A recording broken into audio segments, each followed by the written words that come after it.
María López Sández, son profesora de didáctica da lingua e da literatura e tamén escritora. Pódese dicir que a literatura é o fío que une pois, as diversas facetas de todo aquilo que me teño dedicado. Durante moito tempo fun profesora en ensino secundario e iso tamén me deu pois, un achegamento que é o ensino da literatura e a percepción que os rapaces e rapazas teñen dos textos literarios. E a día de hoxe pois, traballo na USC tamén formando profesorado que no futuro serán os mediadores que acheguen a literatura aos nenos, nenas e tamén aos mozos.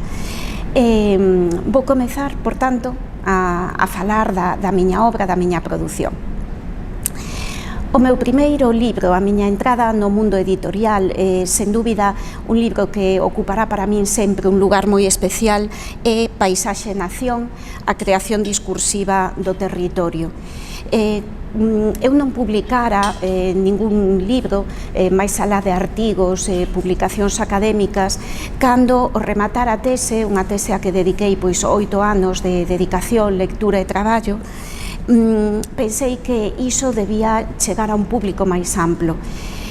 Prepareino, reducino en extensión, fíxeno máis divulgativo e para min foi unha inmensa satisfacción naquel momento gañar o premio Ramón Piñeiro de ensaio do ano 2007 con esta obra que se publicou finalmente xa en 2008 por parte da editorial Galaxia. Foi un comezo que me fixo especial ilusión porque certamente os precedentes do ensaio sobre a paisaxe estaban aí nesa xeración de Galaxia dos anos 50 e tamén fixo que no sucesivo a miña obra seguise grandemente vencellada esta editorial. Teño que dicir que o ensaio é un xénero que me gusta especialmente, no que me sinto no meu terreo. Volvín sobre este xénero en Illados, diario da pandemia, e recentemente no libro Movendo os marcos do patriarcado, o pensamento feminista de Emilia Pardo Bazán, que escribín xunto con Marilar Aleixandre. Vou ler un pequeno fragmento de produción ensaística que creo que ilustra algo que eu sinto respecto tanto ao ensaio como á ficción narrativa. Se ben eu non cultivo o xénero poético, eu creo que hai unha liña, un certo alento lírico, tanto no meu ensaio como na miña produción ficcional. Vou ler un pequeno fragmento que creo que é ilustrativo. Gabriel García Márquez captou a maxia do circo en 100 años de soledad. Non é casual que esta novela sea de verdade, da auténtica verdade, que nunca é literal, e ateigada de beleza, froito dun trapecista da linguaxe, se abra co circo, confrontando a súa idea coa morte, con Aureliano Buendía evocando fronte ao pelotón de fusilamento. O circo chegaba a Macondo coa primavera. Ese carácter cíclico, circular, da súa chegada ten algo de antergo e arquetípico.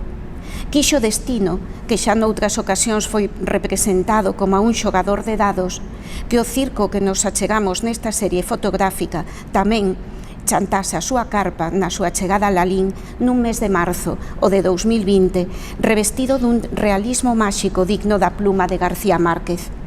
Ramón Gómez de la Serna referíase ao circo no seu ensaio de 1917 como unha suspensión temporal do cotián, caracterizada pola súa apertura ao inverosímil, a maravilla.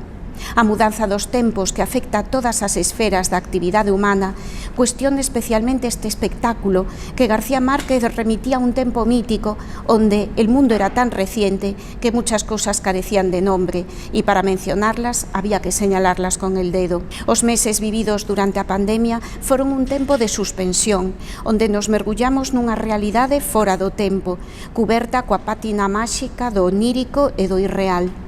Como esta historia sobre o mundo do circo, tan extraña e inesperada, que de algún xeito se expresa nas fotos, o contraste entre o realismo da caravana e o mundo azulado da carpa entre cósmico e acuático, como entrevisto en soños, cos seus círculos de luz e o seu xogo de equilibrio e de suspensión. E o circo continúa, como o carrusel da vida.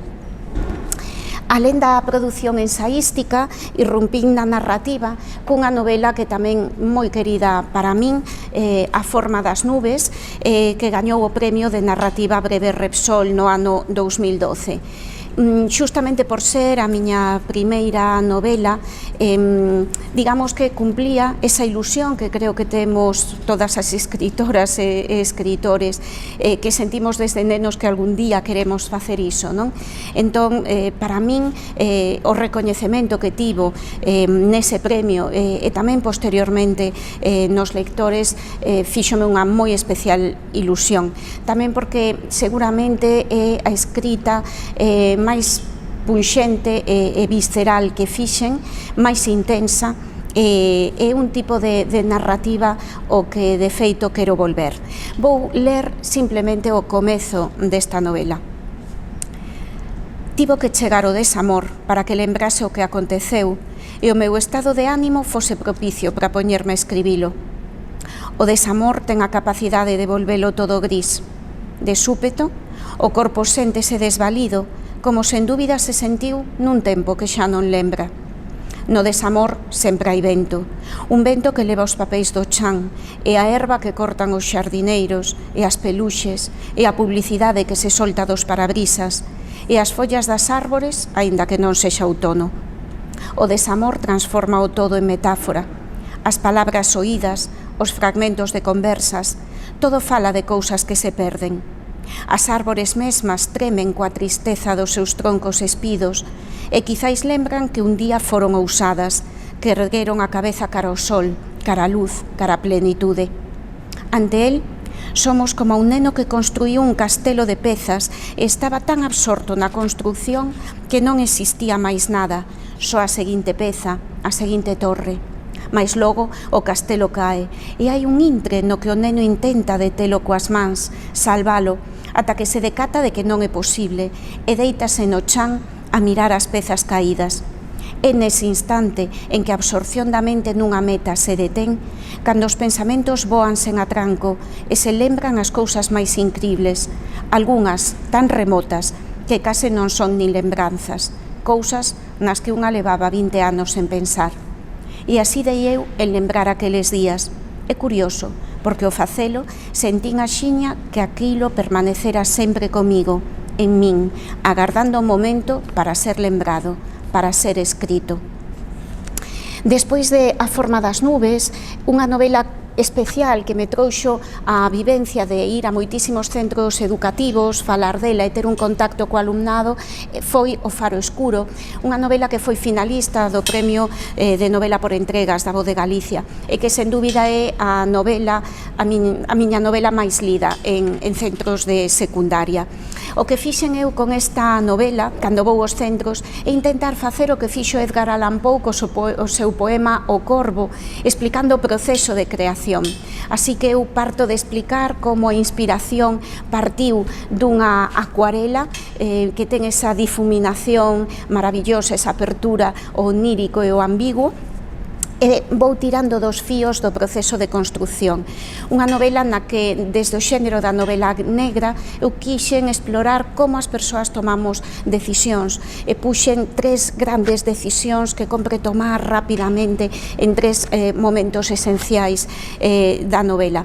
Segue a ser, neste sentido, pois unha novela sobre a que penso moito, porque tamén, tal vez, aquela da que máis compartín cos lectores.